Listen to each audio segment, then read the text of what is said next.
Hey everyone, कैसे हो यार आप लोग। सो एक नया सेक्शन, एक नया सीरीज़ लेके आए हैं हम फिशरीज़ में क्या है कि कुछ इंपॉर्टेंट फैक्ट्स एंड फिगर्स पढ़ लेते हैं। जैसा कि आपने पिछला एक वीडियोस देखा होगा मेरा फिशरीज़ के बारे में। उसमें क्या था ना कि उसमें मैंने आपको बता दिया कि एक्चुअल में फिशरीज़ का रिसोर्स क्या है, क्वेश्चंस आ कहाँ से रहे हैं। ठीक है, वो कहाँ से आ रहे हैं आपको समझ आ ही गया होगा। वो टीएनयू वेबसाइट से 80-90% जो है वो टीएनयू वेबसाइट से निकाल के आपको इधर उधर से काफ़ी रिसोर्स है उसमें। हमको लगता है 60-70 पेज का आपका बन जाएगा, या 50 तो मान के चलिए कि आप बहुत प्रिसाइज बनाओगे ना तो 50 पेजेस का तो आपको नोट्स बन ही जाएगा। तो उसको बहुत अच्छे से कीजिए। जहाँ इश्यूज़ आ रहे हैं, जो भी टॉपिक्स में इश्यूज़ आ रहे हैं, वो आप मेरे से पूछ सकते हैं। आप मेरे को कमेंट कर देना, मैं उस टॉपिक का वीडियो बना दूंगा, है ना। तो अभी क्या करते हैं कि कुछ इंपॉर्टेंट फैक्ट्स थे, वो जो मैंने बोला कि 80-90% टीएनयू से कवर होंगे, और वो जो 10-20% है ना, वो गैप फिल करने के लिए हम कुछ कुछ फैक्ट्स और फिगर्स, मेरे पास बहुत सारे फैक्ट्स फिगर्स थे, उसको मैं एक जगह इकट्ठा मैं आपको बता दे रहा हूँ। मेरे साथ साथ कीजिएगा, ठीक है। ये वीडियो थोड़ा सा लंबा हो सकता है, और आपको क्या है कि ये साथ साथ कर लीजिएगा। ये हमको लगता है हार्डली इसमें से भी आपको 30-40 या 50 चीज़ें, कुछ नए नए चीज़ मिलेंगे जो कि आपके एग्ज़ाम्स के लिए बहुत ज़्यादा ज़रूरी है ना। तो स्टार्ट करते हैं। देखिए, फिशरीज़ का एक सेक्शन है, some important facts and figure का। It's a must watch video for AFO, SO, NABARD, जो भी एग्ज़ाम्स हैं जिसमें फ़िशरीज़ में पूछे जाते हैं।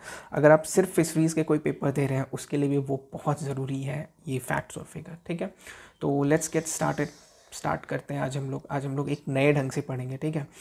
जस्ट काइंड ऑफ आपको ऐसा फील होगा कि आप घर में ट्यूशन पढ़ रहे हो। तो सबसे पहली चीज़ कि अगर हम फिशरीज़ में बात करते हैं, तो मेरे दिमाग में क्या आता है कि फ़िशरीज़ से यही रिलेशन है कि हमें फ़िश को पकड़ना है। फ़िश को कहाँ से पकड़ना है, ठीक है। फ़िशेस को पकड़ने के बहुत सारे तरीके होते हैं, ठीक है। कमर्शियल वे में हमें कोस्ट लाइन चाहिए, ठीक है। कोस्ट लाइन होना चाहिए। कोस्ट लाइन होना चाहिए। कोस्ट लाइन क्या होता है, जैसे ये समुद्र है ना, तो समुद्र का किनारा जो बोलते हैं ना, उसको कोस्ट लाइन बोलते हैं। अब वहाँ से डिफरेंट डिफरेंट वे से, जैसे कि आपको छोटे छोटे ये गए, छोटे छोटे नाव गए, शिप्स गए, बहुत सारा वे होता है, उससे कोस्ट लाइन के थ्रू समुद्र में जाते हैं और मछलियाँ पकड़ते हैं। रिवरीन भी होता है, एस्चुअरीन भी होता है, मगर हम अभी कोस्ट लाइन की बात कर रहे हैं, तो कोस्ट लाइन्स की ही बात करेंगे। तो सबसे सबसे इम्पॉर्टेंट चीज़ हम लोग फिशरीज़ में, सबसे इनिशियल चीज़ अगर हम लोग बात करेंगे तो बात करेंगे कोस्ट लाइन का, ठीक है। तो इंडिया का कोस्ट लाइन कितना है, इंडिया में कहाँ कहाँ पे कितना कोस्ट लाइन है, तो बहुत बहुत डीप पढ़ने की ज़रूरत नहीं है इसमें, ठीक है। तो हम लोग बस ये ऊपर ऊपर से देखेंगे कि 8118 kilometre something coast line India में है, ठीक है। ये आपको तकरीबन 9 स्टेट्स में पाया जाता है, और 4 यूनियन टेरिटरी, ठीक है। ये कोस्ट लाइन हर स्टेट में तो पाया नहीं जाता है। हो सकता है आप मध्य प्रदेश से, उत्तर प्रदेश से, वहाँ तो कोई कोस्ट लाइन है नहीं, समुद्र है ही नहीं, समुद्र का किनारा आता ही नहीं है। तो ये जो कोस्ट लाइन है, वो समुद्र का किनारा कौन से स्टेट में, इंडिया जो मान लीजिए इंडिया का ये मैप है, तो ये जो कोस्ट लाइन जो है वो किनारे किनारे ही पाए जाएंगे, है ना। तो इस वाले स्टेट में, तो ये टोटल आपको समझ लीजिए 9 स्टेट है, और अंडमान निकोबार आइलैंड और दमन एंड दीव, ये सब मिला के 4 यूनियन टेरिटरीज हैं, ठीक है। तो ये चीज़ आपको याद रहेगा। चलिए, फिशरीज़ में हम लोग सबसे बड़ा चीज़ ये देख लिए कि कोस्ट लाइन कितना है, 8118 किलोमीटर, 9 स्टेट, 4 यूनियन टेरिटरीज में। नेक्स्ट हम लोग क्या देखेंगे कि हाईएस्ट कोस्ट लाइन कहाँ है, ठीक है। हाईएस्ट कोस्ट लाइन तो देख लिया, अब इसका हाईएस्ट एरिया देख लेते हैं। हाईएस्ट कोस्ट लाइन, ये क्वेश्चन इंपॉर्टेंट हो सकता है थोड़ा सा, ठीक है। तो ये है अंडमान एंड निकोबार में, क्या है, अंडमान एंड निकोबार, ANN लिखा जाता है, अंडमान एंड निकोबार, ठीक है। अंडमान एंड निकोबार। फिशरीज़ में हमने देखा, फिशरीज़ में क्या देखा हमने, कोस्ट लाइन देखा। कोस्ट लाइन सबसे सबसे हाईएस्ट लेंथ का कोस्ट लाइन कहाँ है, अंडमान एंड निकोबार में। अगर हम लोग सेकंड की बात करें, पहला तो हो गया अंडमान निकोबार, सेकंड की बात करें तो सेकंड है गुजरात में। गुजरात में बहुत सारा टाइगर प्रॉन्स होता है, ठीक है, याद रखिएगा। फिर तीसरा की बात करें तो तीसरा तमिलनाडु में, ओके, ठीक है। चलिए, ये तो हो गया फिशरीज़ की बात। अब फिशरीज़ के लिए एक कोई संस्था भी बना होगा, तो वो है एम्पेडा, ठीक है। ये क्या है, एम्पेडा। एम्पेडा क्या है, एम्पेडा का फुल फॉर्म होता है मरीन एक्सपोर्ट मरीन प्रोडक्ट, ठीक है, marine product export and development authority, ठीक है, ये गवर्नमेंट रिकॉग्नाइज्ड अथॉरिटी है। और एम्पेडा का जो एम्पेडा कंस्टिट्यूट हुआ था, एम्पेडा जब बना था वो है 1972 में। तो इम्पॉर्टेंट चीज़ें आपको क्या दिख रही है कि एम्पेडा कब बना था और एम्पेडा का फुल फॉर्म क्या है वो आपको याद रहना चाहिए। एम्पेडा का हेडक्वार्टर कहाँ है, हेडक्वार्टर भी आपको पता होना चाहिए, ये है केरला में, केरला में कोच्चि में, ठीक है, ओके। और भी बहुत सारे बोर्ड्स हैं, सेंट्रल फिशरीज बोर्ड्स और बहुत सारे बोर्ड्स हैं, पर अभी हम लोग मरीन डेवलपमेंट की बात कर रहे हैं क्योंकि उसके बारे में हम लोग को अभी जानेंगे कि सबसे ज़्यादा एक्सपोर्ट क्या होता है। अभी मरीन प्रोडक्ट की बात करें, ठीक है, तो सबसे ज़्यादा एक्सपोर्ट होता है हमारा एक्सपोर्ट की बात करें, वेट, हाँ, एक्सपोर्ट की बात करें तो सबसे ज़्यादा एक्सपोर्ट होता है हमारा श्रिम्प, ठीक है, सबसे ज़्यादा श्रिम्प होता है। और किस पोर्ट से ये एक्सपोर्ट होता है, किस पोर्ट से, पोर्ट है पीपावाव, ठीक है, किस पोर्ट से सबसे ज़्यादा होता है, पीपावाव। देखिए इतना में आपको क्या क्या चीज़ मिला आप खुद ही देख रहे होंगे, है ना। एम्पेडा कब हुआ, marine development marine product export development authority इसका फुल फॉर्म है, हेडक्वार्टर कहाँ है, और सबसे ज़्यादा मरीन प्रोडक्ट एक्सपोर्ट कौन सा होता है वो है श्रिम्प, ठीक है। चलिए नेक्स्ट पेज में हम लोग आते हैं। नेक्स्ट पेज में हम लोग अब बात करते हैं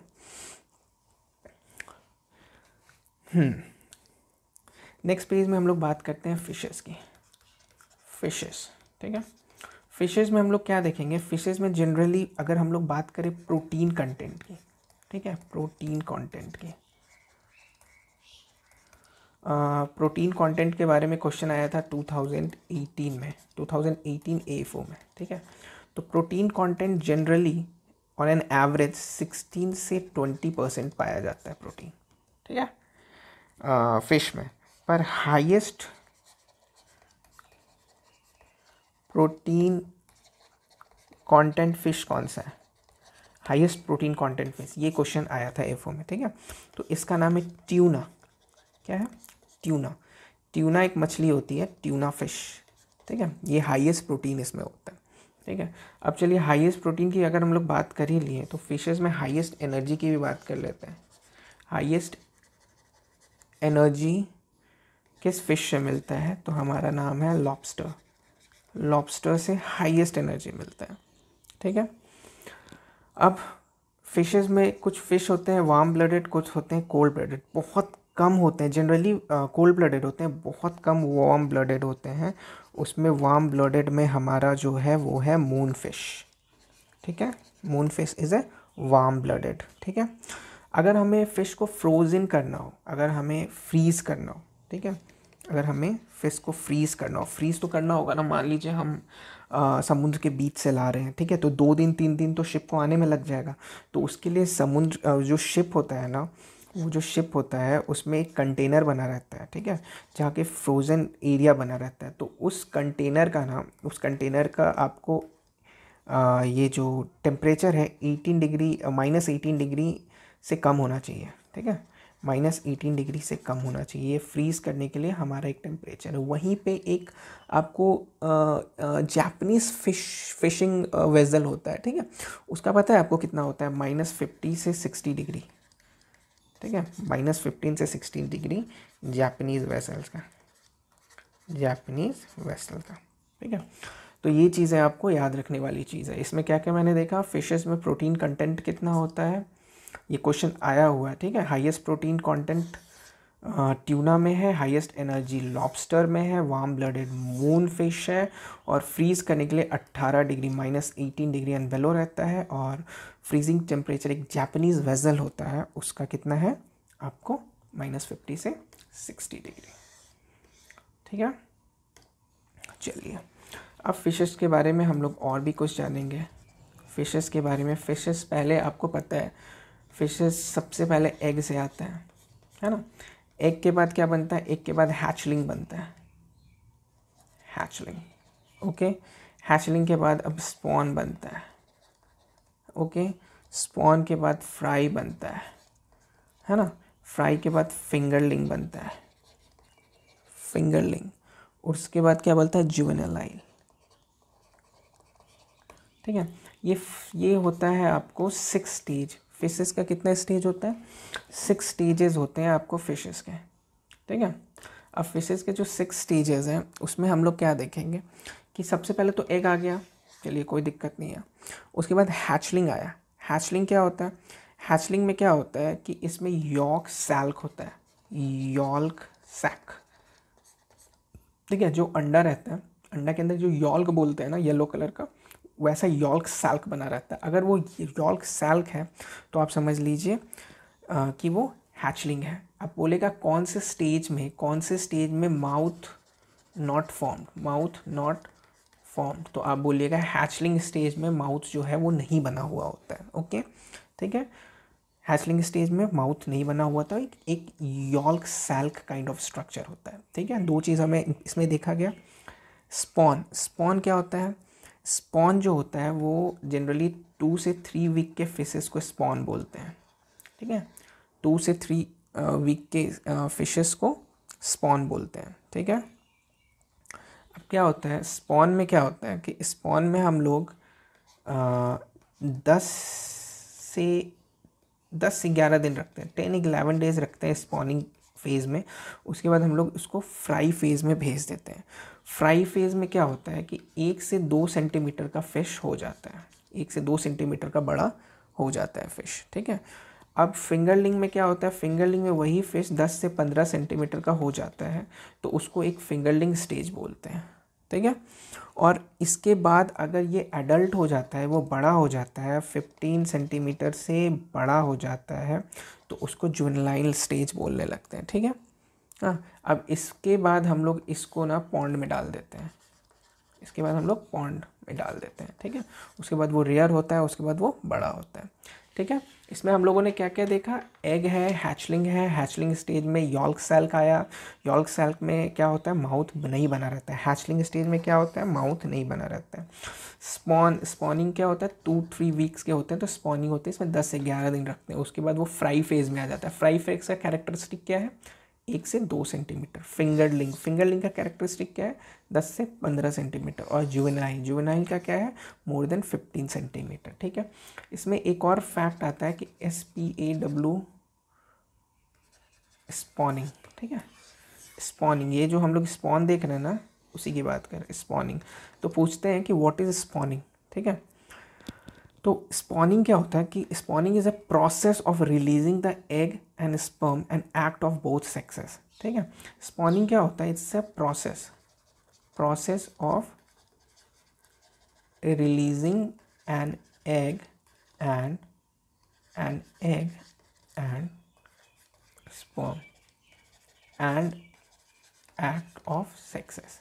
ठीक है, मछली जो है, फीमेल मछली, वो अपना एग छोड़ती है और मेल जो है वो अपना स्पर्म छोड़ता है, और ये जो प्रोसेस है इसको हम लोग स्पॉनिंग बोलते हैं।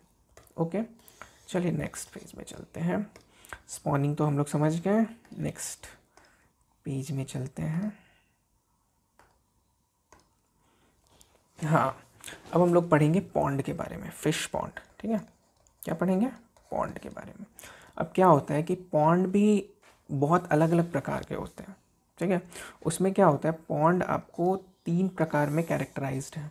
कितने प्रकार में, 3 प्रकार में। एक होता है नर्सरी पॉन्ड, एक होता है रियरिंग पॉन्ड, ठीक है, और एक होता है स्टॉकिंग पॉन्ड। आपको नाम से ही समझ आ रहा होगा कि इसका मतलब क्या क्या है। ठीक है, इसमें सबसे इम्पॉर्टेंट जो कि एग्ज़ाम में आता है वो क्या चीज़ है, वो है आपको कि नर्सरी पॉन्ड जो है उसका ये कितना है, एरिया कितना होता है जनरली। तो नर्सरी पॉन्ड का एरिया होता है 100 से 500 मीटर स्क्वायर। ये क्वेश्चन आया हुआ है एग्ज़ाम में, एफओ में ही आया हुआ है। जी हाँ, 27-28 में ये क्वेश्चन आया हुआ है, तो इसको ध्यान में रखिएगा। रियरिंग पॉन्ड है तो रियरिंग पॉन्ड का एरिया कितना होता है, तो 500 से 1000 मीटर स्क्वायर। देखिए आप यहाँ पे देखिए 100 से स्टार्ट हो रहा है, 100 से 500, 500 से 1000, नेक्स्ट हम लोग देखते हैं स्टॉकिंग पॉन्ड। स्टॉकिंग पॉन्ड का कितना है, 1000 से 2000 मीटर स्क्वायर। ठीक है, तो ये रहा, ये सबसे इम्पॉर्टेंट चीज़ इसमें आपको यही दिखेगा। ठीक है, एक और इम्पॉर्टेंट चीज़ है नर्सरी पॉन्ड। जैसे मान लीजिए एक पॉन्ड है, मान लीजिए आप पॉन्ड ऐसे कंसीडर कर लीजिए, तो नर्सरी पॉन्ड का आप समझ गए कि इसका एरिया कितना रहेगा, 100 से 500 मीटर स्क्वायर। रियरिंग पॉन्ड का 500 से 1000 और स्टॉकिंग पॉन्ड का 1000 से 2000। ओके, अब ये जो डेप्थ है ना, ये जो आप डेप्थ देख रहे हो ना, ये जो डेप्थ, ठीक है, ये जो डेप्थ है ये भी डिफरेंट रहता है। नर्सरी पॉन्ड का जो डेप्थ है ना वो आपको 1 मीटर से 1.5 मीटर तक रहता है। ठीक है, और वही बढ़ते जाता है कंसिक्वेंटली, 1.5 मीटर से 2 मीटर तक रहेगा, और स्टॉकिंग पॉन्ड में क्या रहेगा, 2 मीटर से 3 मीटर तक। ठीक है, ये ऐसे ही कंसिक्वेंटली बढ़ते जाता है। 3 आप 2.5 रख लो। ठीक है, याद करने में आसानी होगा, और एक्चुअल में precise, to be very precise 2.5 ही है। ठीक है, तो आप देख रहे हो ना कैसे स्टार्ट हो रहा है, आपको यहाँ से याद हो जाएगा। नर्सरी पॉन्ड का कितना होता है, 100 से 500 मीटर स्क्वायर।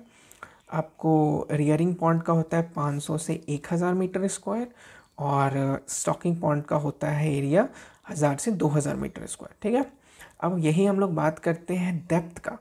तो 1 से 1.5 मीटर का ये डेप्थ होता है, रियरिंग पॉन्ड का 1.5 से 2 मीटर का, और स्टॉकिंग पॉन्ड का 2 से 2.5 मीटर का डेप्थ होता है। ठीक है, ये सबसे इम्पॉर्टेंट चीज़ था, और ये सबसे ज़्यादा, मतलब शायद मेरे ख्याल से 2 बार ये पूछा गया है। ठीक है, तो अब ये हो गया, अब आपको समझ आ गया।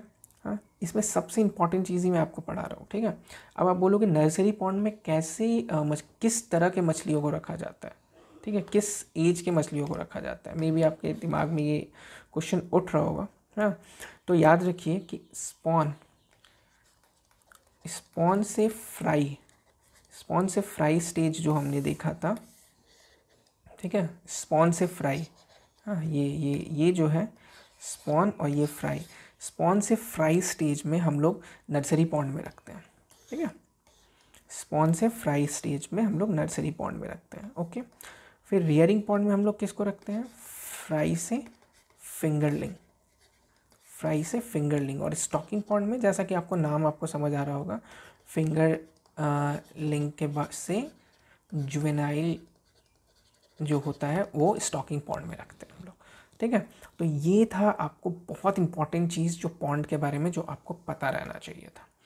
नेक्स्ट हम लोग क्या देखते हैं, नेक्स्ट हम लोग देखते हैं आपको सबसे ज़्यादा क्वेश्चंस इंपॉर्टेंट जो कि क्वेश्चन आने के चांसेस है वो है पॉन्ड्स के बारे में, मेरे ख्याल से। ठीक है, इट्स ऑल माई फैक्ट। हाँ, मैं ये नहीं बोल रहा हूँ कि क्वेश्चन आ जाएगा। ठीक है, ये मुझे ऐसा फील होता है।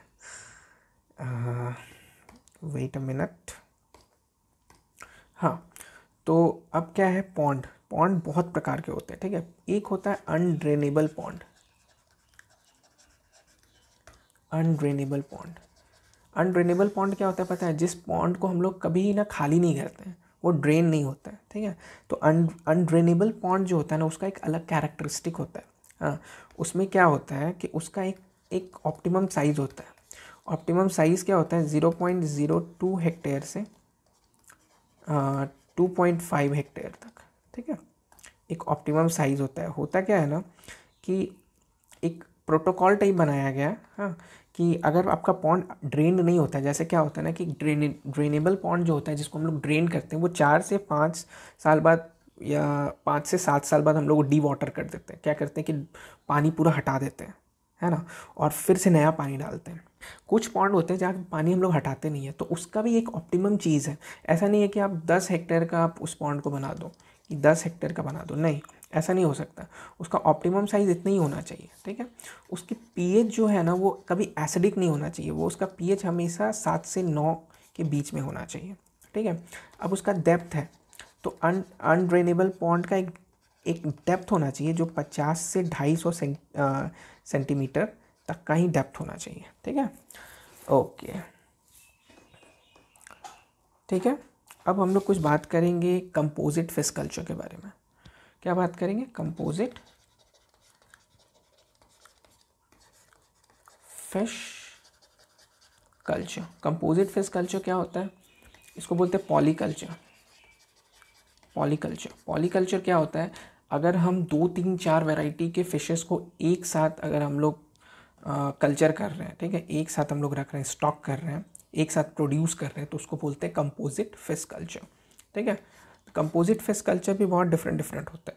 अब क्या होता है कि अगर आप सिंगल एक फ़िश को, मान लो कतला ले लो, अगर फ़िश को आप डेवलप कर रहे हो तो उसका प्रोडक्शन ज़्यादा होगा, उसका स्टॉक भी ज़्यादा होगा, प्रोडक्शन भी ज़्यादा होगा।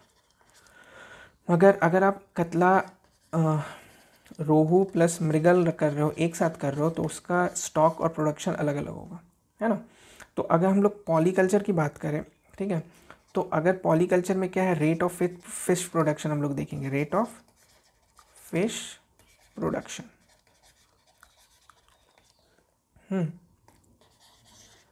रेट ऑफ फिश प्रोडक्शन की बात करेंगे तो रेट ऑफ फिश प्रोडक्शन क्या है, वो आपको, अगर आप 6 मंथ के लिए स्टॉक कर रहे हो तो हमारा प्रोडक्शन देगा लगभग 5500 हेक्टेयर, 5500 केजी पर हेक्टेयर, ठीक है।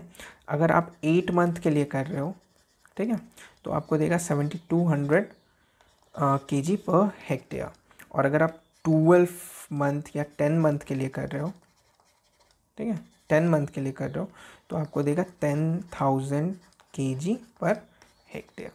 तो ये रेट ऑफ फिश प्रोडक्शन भी बहुत इंपॉर्टेंट है। नेक्स्ट जो हमारा आएगा, ठीक है, नेक्स्ट जो हमारा आज के लिए तो हम लोग इतना ही करते हैं, ठीक है। नेक्स्ट जो हम एक लाएंगे एक वीडियो, उसमें क्या रहेगा, उसमें हम लोग पढ़ेंगे एयर ब्रीदिंग फ़िश के बारे में। एयर ब्रीदिंग फ़िश, ये भी क्वेश्चन आया हुआ है, एयर ब्रीदिंग फिशेस के बारे में, ठीक है।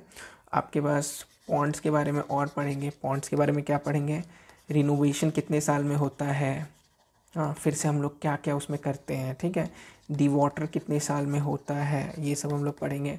ऑप्टिमम टेम्परेचर पढ़ेंगे, ऑप्टिमम टेम्परेचर कितना होता है फ़िश का, ठीक है। उसके बाद हम लोग पढ़ेंगे कि शेप्स कैसा होना चाहिए पॉन्ड का, शेप्स कैसा होना चाहिए, रेनफेड एरिया का डेप्थ कितना होना चाहिए, हाँ, ये सब पढ़ेंगे।